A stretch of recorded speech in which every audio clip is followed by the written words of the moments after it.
বিমানের ককপিট থেকে দাবানলের আগুনের লেলিহান শিখা প্রত্যক্ষ করছে ইসরায়েলের আইডিএফ, যারা এতদিন এমন বিমানে চড়েই গাজায় আগ্রাসন চালিয়েছে। তারাই এখন ইসরায়েলের শক্তিশালী আগুন নিয়ন্ত্রণে ব্যস্ত সময় পার করছে। ফিলিস্তিনিদের নির্বিচারে বোমা মারতে এক মুহূর্তও ভাবত না তারা।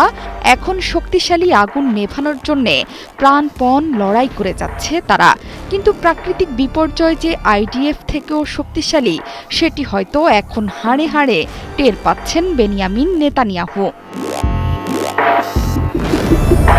জেরুজালেমের দিকে এগিয়ে চলা ভয়াবহ এই দাবানল নিয়ন্ত্রণে অগ্নিরোধক সামগ্রী ফেলা হচ্ছে ওপর থেকে।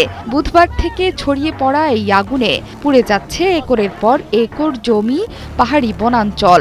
যে কোনো সময় তীব্র আগুনে পুড়ে যেতে পারে অধিকৃত জেরুজালেমে ইহুদিদের বসতবাড়ি স্থাপনা।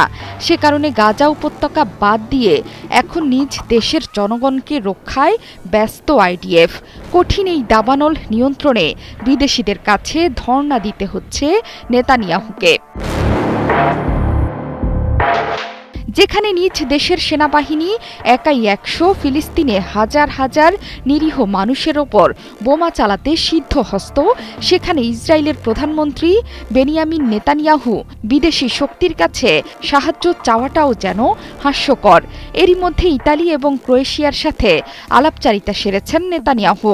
তারা দমকল বিমান পাঠিয়ে আগুন নিয়ন্ত্রণে নিয়ে আসবে বলে আশা করছে তেল আবিব।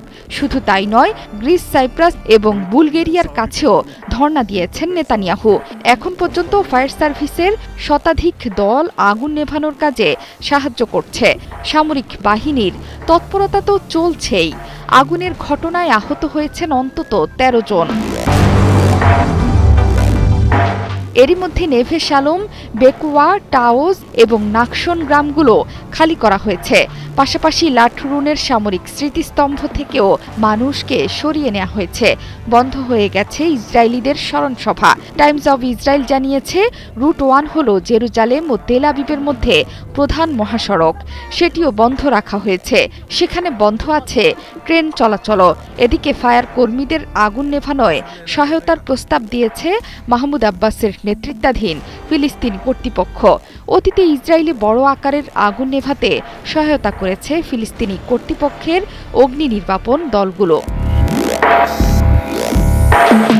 অথচ ফিলিস্তিনিদের প্রতি কোনো কৃতজ্ঞতাই নেই ইসরায়েলের। উল্টো নিরীহ গাজাবাসীর ভূমি দখল করে তাদের নৃশংসভাবে হত্যা করে যাচ্ছে বেনিয়ামিন নেতানিয়াহুর এই আইডিএফ সৈন্যরা, যারা এখন নিজেদের ঘরের আগুন নেভাতে না পেরে বিদেশিদের ওপরই নির্ভর করছে। জোহরা চৌধুরী, সেতু, ৭১।